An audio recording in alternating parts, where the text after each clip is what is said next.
आपण बघत आहात DPA न्यूज मराठी, शोध सत्य बातमीचा।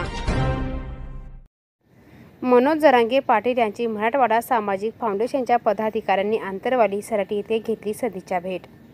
मराठवाडा सामाजिक फाउंडेशनच्या पदाधिकाऱ्यांनी आंतरवाली सराटी येथे मराठा योद्धा मनोज जरांगे पाटील यांच्याशी नाशिक लोकसभा निवडणुकीसंदर्भामध्ये चर्चा करण्यात आली।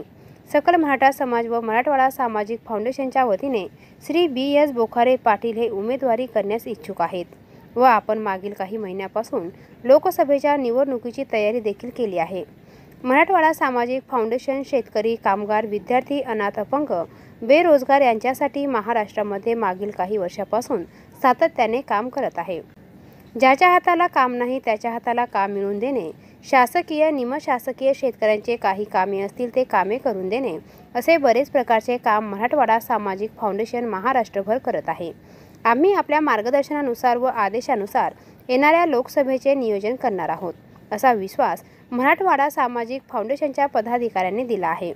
यावेळी उपस्थित मराठवाडा सामाजिक फाउंडेशनचे संस्थापक अध्यक्ष आबासाहेब टरपले, सरचिटणीस BS बोखारे, कार्याध्यक्ष शिवाजीराव बल्लाळ, प्रदेश संघटक ओंकारेश्वर गांजवे, नाशिक पंचवटी विभाग प्रमुख गणेशराव ताटे व पदाधिकारी उपस्थित होते।